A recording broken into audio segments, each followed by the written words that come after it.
मैं घर में अकेली रहती थी और एक बुजुर्ग को काम पर रख लिया। रोजाना खाना खाने के बाद मुझे होश न रहता और सुबह पूरा जिस्म दर्द करता। एक रात खाना खाए ही बगैर सो गई और उस वक्त मेरे होश उड़ गए जब आधी रात होते ही उस बुजुर्ग ने मेरे साथ। मेरा नाम हादिया था और मैं 24 साल की एक जवान और खूबसूरत लड़की थी। मैं मास्टर करने के बाद नौकरी कर ली थी और मेरे दफ्तर की छुट्टी थी और मैं घर का तो सौदा सरफ लेने के लिए बाजार गई तो गर्मी की शिद्दत से मुझे चक्कर आने लगे। मैं एक हफ्ते का सामान खरीद कर घर वापस आ गई जब एक बुजुर्ग मुझसे टकरा गए। मुझे बहुत शर्मिंदगी का एहसास हुआ। मेरी वजह से उन्हें काफ़ी जोर से चोट लगी थी। गर्मी की वजह से वह भी पसीना पसीना हो रहे थे। मैंने बुजुर्ग से माजरात की तो कहने लगे कि बीबी जी, मुझे काम की बहुत ज़रूरत है। मैं पहले भी एक दुकान पर नौकरी करता था, फिर वह दुकान बंद हो गई और मैं बेरोजगार हो गया। मैं रोज़ाना काम की तलाश में बाजार आता हूँ, लेकिन कोई मेरी उम्र देखकर मुझे काम नहीं देता। मैं बहुत ही बुरी हालात में ज़िंदगी बसर कर रहा हूँ। आप मुझ पर थोड़ी सी मेहरबानी कर दीजिए। आप जो भी काम कहेंगी मैं कर दूंगा। बुजुर्ग ने ज़बरदस्ती मेरे हाथ से सामान की थैली पकड़ ली और कहने लगे, बीबी जी, मैं आपको आपकी गाड़ी तक छोड़ाता हूँ, आप मुझे कुछ पैसे दे दीजिएगा। बुजुर्ग की हालत देखकर मुझे उन पर बहुत रहम आया। वह मेरे अब्बा की उम्र के थे। मुझे उनके चेहरे पर अपने अब्बा का अश्क नजर आ रहा था। वह बुजुर्ग निहायत ही साहिस्ता और मुआदाब अंदाज में बात कर रहे थे और किसी अच्छे घराने के मालूम होते थे। यकीनन हालात ने उन्हें इस स्टेज पर पहुंचा दिया था कि वह मुझसे नौकरी मांगने पर मजबूर हो गए थे। मैंने कहा, बाबा जी ठीक है, मैं आपको अपने घर के काम काज के लिए रख लेती हूँ। मुझे एक ऐसे शख्स की ज़रूरत है जो मुझे सौदा सलफ ला दे और छोटे बड़े काम भी कर दे। अगर आपको कोई एतराज़ ना हो तो आप मेरे साथ चलें। मेरी बात सुनकर बुजुर्ग के चेहरे पर मुस्कुराहट दौड़ गई और वह मुझे दुआ देने लगा। मैंने बाबा जी से उनके रिहाइश का पूछा तो बाबा जी बताया कि वह दूसरे शहर से यहाँ नौकरी करने के लिए आए हैं और अपनी बेटी की शादी के लिए मेहनत कर रहे हैं। हर बाप की तरह वह भी बेटी को दुनिया भर की खुशियाँ देना चाहते थे। उनकी बात सुनकर मेरे आंखों में आंसू आने लगे। माँ जी के कुछ पल मेरे आंखों के सामने आ गए थे और मैंने अपने आंखों की नमी को हलक से उतार लिया था। मैंने बाबा जी को तसल्ली दी कि आप परेशान ना हो, सब कुछ ठीक हो जाएगा। घर आकर मैंने बाबा जी को घर के थोड़े बहुत काम काज समझाए। मैं बाबा जी से सफाई सुथरा का काम करवाना चाहती थी। मेरा घर यूं ही तो ज़्यादा गंदा नहीं होता था, लेकिन मेरे पास सफाई करने के लिए वक्त नहीं था। बाबा जी ने मुझे बताया कि वह बहुत अच्छा खाना भी पका लेते हैं और वह अपनी खुशी से मेरे लिए खाना भी बना दिया करेंगे। मैं खुद एक नौकरी पेशा औरत थी, इसलिए मैंने बाबा जी से कहा कि अब वह घर की तमाम जिम्मेदारियां संभाल लें। मैं उन्हें बहुत अच्छी तनख्वाह दूंगी। मेरे पास पैसों की कोई कमी नहीं थी, लेकिन मैं अकेली ही जिंदगी गुजार रही थी और नौकरी के साथ साथ घर की देखभाल करते करते मैं बहुत थक जाया करती थी। इसलिए मैंने बाबा जी को खुशी खुशी रख लिया था, क्योंकि वह मुझे बहुत भले इंसान लगे थे। बाबा जी को मैंने घर के कमरे में रिहाइश दे दी। मैं इतने बड़े घर में अकेली रहती थी। बहुत अर्स पहले मैं अपना घर, माँ बाप सब छोड़कर अलग हो गई थी। मुझे घर की चार दीवारी और रस्म रिवाज बिल्कुल पसंद नहीं थे। मेरे अब्बा ने मुझे अच्छी तालीम दिलवाई थी, लेकिन वह मेरी नौकरी के खिलाफ हैं और वह चाहते थे कि मैं तालीम मुकम्मल करते हैं उनके भांजे से शादी कर लूं। अब्बा ने मुझसे 3 बड़ी बहनों के साथ भी यही किया था। उनको भी तालीम दिलवाकर रुखसत कर दिया था और नौकरी की इजाज़त नहीं दी थी। मैं अपनी ज़िंदगी में यह सब नहीं चाहती थी। मेरी इतनी जल्दी शादी करने का कोई इरादा नहीं था। मैं अपने पैरों पर खड़ा होना चाहती थी। मेरे बाप ने मुझसे कहा था कि जब तुम दुनिया की रंगीनियों से थक जाओगी तो तुम्हें अपने बाप की एक एक बात याद आएगी, और शायद अब्बा ने बिल्कुल ठीक ही कहा था। अब मुझे अक्सर ही अब्बा की बहुत याद आया करती थी। जब भी मैं थकी हारी दफ्तर से लौटकर घर आती तो अपने घर की वीरानी मुझे अपने माँ बाप की याद दिलाती। मेरी अम्मा अब्बा ने मेरी बहनों को पलकों पर बिठा कर रखा था और मैंने कभी घर के काम काज नहीं किए थे, लेकिन जब से मैं अपने माँ बाप से लड़कर घर छोड़कर आई थी, मुझे सब कुछ खुद ही करना पड़ता था। और आहिस्ता आहिस्ता मुझे एहसास हुआ था कि मेरे माँ बाप ने मुझे किस तरह दुनिया के सर्दो गर्म से बचा कर रखा हुआ था। अपनी डिग्रियों के बलबूते पर मुझे एक बहुत ही अच्छी कंपनी में नौकरी मिल गई थी और बहुत जल्द ही मैंने तरक्की मंजिल तय कर ली थी। मैं जब भी पीछे हटकर देखती तो मुझे यकीन हो जाता कि मैंने घर छोड़कर बिल्कुल दुरुस्त फैसला किया है। लेकिन अब माँ बाप की याद मुझे बेकरार कर देती। मेरे अब्बा कहा करते थे कि लड़कियों को भला ज़रूरत नौकरी करने की इजाज़त मैं किसी सूरत नहीं दे सकता, नौकरी करने के बाद भी शादी ही करनी होती है। तो बेहतर है कि किसी अच्छे लड़के से शादी करके मैं तुम्हें रुखसत कर दूँ। जबकि मेरा मानना था कि मुझे अपने पैरों पर खड़ा होना चाहिए और अपनी मेहनत से ज़िंदगी में कुछ हासिल करना चाहिए। मैं इतनी जल्दी शादी करने के खिलाफ थी। घर छोड़ने के बाद जब मैंने अपनी तमाम ख्वाहिशात को पूरा कर लिया था, वहीं मुझे मसला भी यह दरपेश आया कि मैं सारा वक्त अकेली घर और दफ्तर के कामों में उलझी रहती थी और मुझे आराम का भी वक्त नहीं मिलता था। कभी कभी तो मैं थक कर इस कदर चूर हो जाती कि रात का खाना खाए बगैर ही बिस्तर पर गिर जाती। बाबा जी को रखने के बाद मैं घर की तरफ से बिल्कुल बेफिक्र थी, क्योंकि बाबा जी ने 2 ही दिनों में घर की जिम्मेदारियों को बाखूबी समझ लिया था और वह पूरी ईमानदारी और लगन से घर की काम काज कर रहे थे। मैंने उन्हें सफाई सुथराई के लिए रखा था, लेकिन उन्होंने खुद ही बावर्ची खाने की जिम्मेदारियां भी उठा ली थी। बाबा जी के पकाए हुए खाने में भी इस कदर जायका था कि मैं रोजाना पाबंदी से घर का खाना खाने लगी, वरना रात का खाना मैं बाहर से ही मंगवा लेती थी या फिर भूखे ही सो जाती थी। रात का खाना खाते ही मुझे नींद आ जाती कि मैं बिस्तर पर लेटते ही सो जाती और फिर सुबह सवेरे ही मेरी आँख खुलती। बाबा जी के आने से पहले मैं अपनी नींद को लेकर बहुत ही ज़्यादा परेशान थी, क्योंकि मुझे सारी रात बिस्तर पर लेटे रहने के बावजूद भी नींद नहीं आती थी। थकावट की वजह से मेरा पूरा जिस्म दर्द कर रहा होता था, लेकिन शायद बाबा जी की मौजूदगी ने मुझे ज़हनी तौर पर इस कदर पुरसुकून कर दिया था कि मुझे बहुत अच्छी नींद आने लगी थी। उनको काम पर रखे 15 दिन ही हुए थे। सब कुछ बहुत अच्छे से चल रहा था, जब एक रात मुझे दफ्तर का कुछ काम निपटाना था, इसलिए मैंने खाना एक तरफ रख दिया और पहले काम करने लगी। थोड़ी ही देर में बाबा जी कमरे में आए। मैंने सवालिया नज़रों से बाबा जी की तरफ देखा तो वो कहने लगे, मुझे लगा कि आपकी तबीयत ठीक नहीं है, इसलिए देखने के लिए चला आया। क्योंकि आपके कमरे की बत्ती जल रही थी तो मुझे आपकी फिक्र हुई। मैंने बाबा जी से कहा कि नहीं, मैं बिल्कुल ठीक हूँ, अपना काम कर रही हूँ, आप भी जाकर सो जाएं। बाबा जी चले गए। जब अपना काम खत्म करके सोने लगी तो मेरे दिमाग में खुद ब खुद यह सवाल आया कि बाबा जी इतनी रात तक क्यों जाग रहे थे, जबकि वह तो मुझसे पहले उठे हुए होते हैं। मैं जब सोकर उठी तो बाबा जी घर की सफाई कर चुके होते हैं और मेरे लिए नाश्ता की तैयारी में लगे हुए होते हैं। इन्हीं सोचों में मैं गुम कुछ देर बाद सो गई और मामूल के मुताबिक सुबह उठकर दफ्तर चली गई। लेकिन कहीं न कहीं मेरे दिमाग में बाबा जी को लेकर बहुत सारे सवाल उठ रहे थे।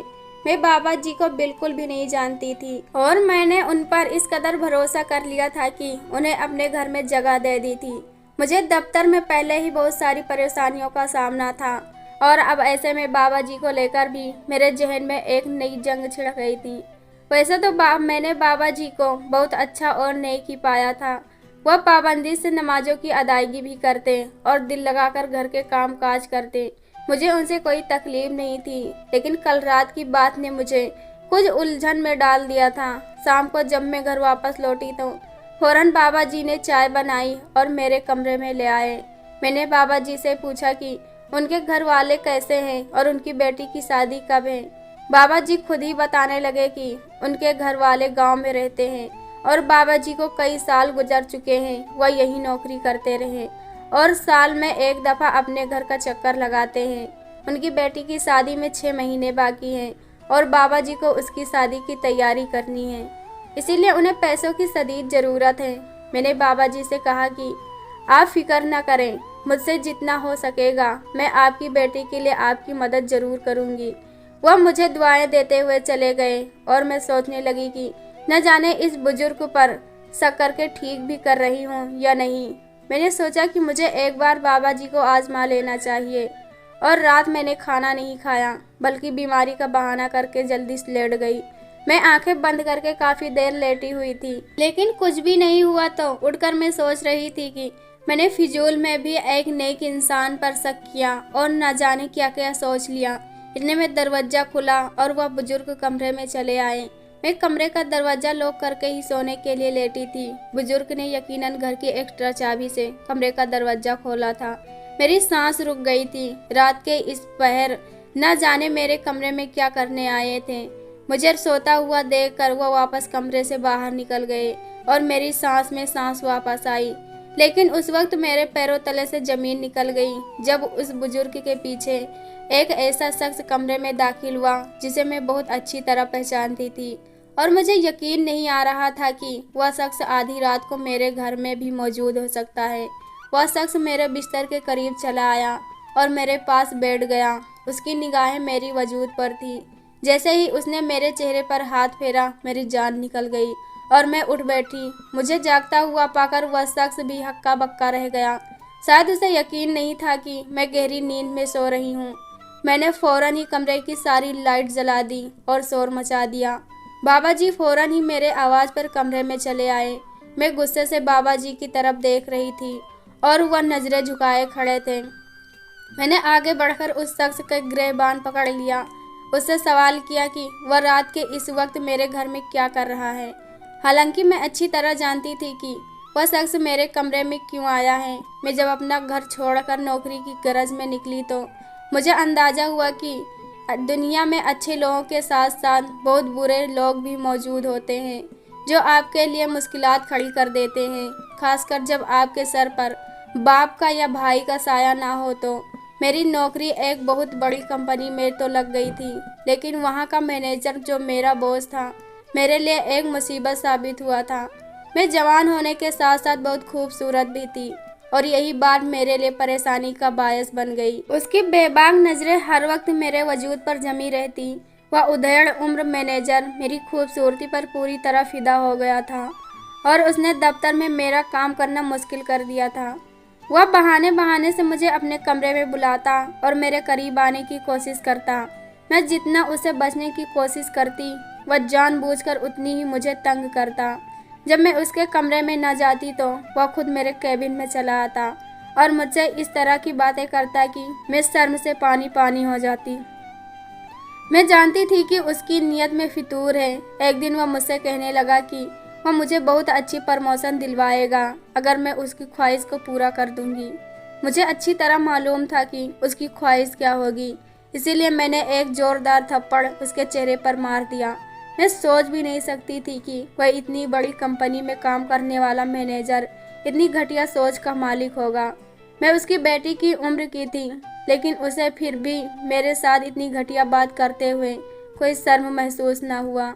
जैसे ही मैंने उसके चेहरे पर थप्पड़ मारा, दफ्तर में एक हंगामा खड़ा हो गया और बात ऊपर तक चली गई। मैंने अपनी सफाई में कुछ कहने की कोशिश ही की जब मैनेजर ने मेरे खिलाफ बयान कर दिया और कहा कि मैं उसे प्रमोशन मांग रही थी, और जब उसने मुझे प्रमोशन देने से इनकार किया तो उसने मुझे बदनाम करने की यह साजिश की है। उसके झूठ पर मैं दंग रह गई थी। वह बहुत पुराना मुलाजिम था। उसकी कंपनी ने मुझसे ज़्यादा उस पर भरोसा किया, मुझे शौकजा नोटिस कर दिया। उस दिन के बाद से मैं बहुत ज़्यादा मोहताज हो गई हूँ। मैंने मैनेजर से दूरी अख्तियार कर ली। कोई काम होता तो मैं मैनेजर के कमरे में किसी भी सूरत न जाती और ग्राहक के जरिए तमाम काम करवाती।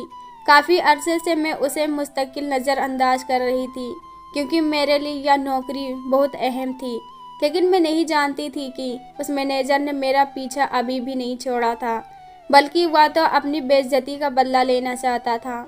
आधी रात को अपने कमरे में अपने मैनेजर को देखकर मेरी जान निकल गई थी। वह इस कदर बगैरत निकला था कि उसने आधी रात को मेरे घर में नकाब लगा कर आया था। जब मैंने मैनेजर का गिरबान पकड़ा, वह कहने लगा, मैंने जिस तरह पूरी कंपनी के सामने जलील किया है, वह मुझसे उसी बात का पूरी तरह बदला लेना चाहता है। मैनेजर को बहुत अच्छी तरह मालूम था कि मैं अकेली रहती हूँ। उसने मेरी पूरी मामलात जमा कर ली थी कि मैं घर के काम काज के लिए किसी शख्स को मुलाजिम रखना चाहती हूँ, और उसने जानबूझकर अपने मुलाजिम को मेरे रास्ते में भेजा और मेरे घर तक रसोई हासिल की। वह बुजुर्ग जो मेरे घर नौकरी कर रहे थे, दरअसल वह मेरे मैनेजर के मुलाजिम थे और उसके कहने पर वह मेरे घर आए थे। थोड़े ही दिनों में बुजुर्ग ने मेरे कमरे की एक एक बात मैनेजर को बता दी थी और वह जान गया था कि मेरे कमरे तक बहुत आसानी से आ सकता है। मैनेजर मेरे साथ अपनी नौजेबा तस्वीर बनाना चाहता था ताकि वह सारी ज़िंदगी मुझे ब्लैकमेल करके अपने बिस्तर की जीनत बना सके। लेकिन उससे पहले ही उसकी सारी हकीकत खुलकर मेरे सामने आ गई थी। मैनेजर एक 50 साल का शादीशुदा और 4 बच्चों का बाप था, लेकिन उसके बावजूद भी वह मुझे पामाल करना चाहता था। मेरे सर पर मेरे बाप का साया नहीं था और इसीलिए उसके लिए मैं एक आसान हादाब साबित हुई थी। आज मुझे एहसास हो रहा था कि मेरे अब्बा ठीक ही कहा करते थे कि बेटियां अपने घर की 4 दीवारी में ही महफूज होती हैं। मैंने बाबा जी की तरफ एक शिकवा भरी नज़र डाली और उनसे कहा कि आप तो मेरे बाप की तरह थे। मैंने आप पर इतना भरोसा किया था कि आपकी मजबूरी की दास्तां सुनकर आपको अपने घर ले आई। आपसे आपकी बेटी की शादी में मदद करने का वादा किया, लेकिन उसके बावजूद भी आपने मेरे साथ इतना बड़ा धोखा किया। बुजुर्ग ने शर्मिंदगी से नजरें झुका ली थी। कहने लगे वह अपने मालिक के हुक्म के आगे मजबूर हो गए थे।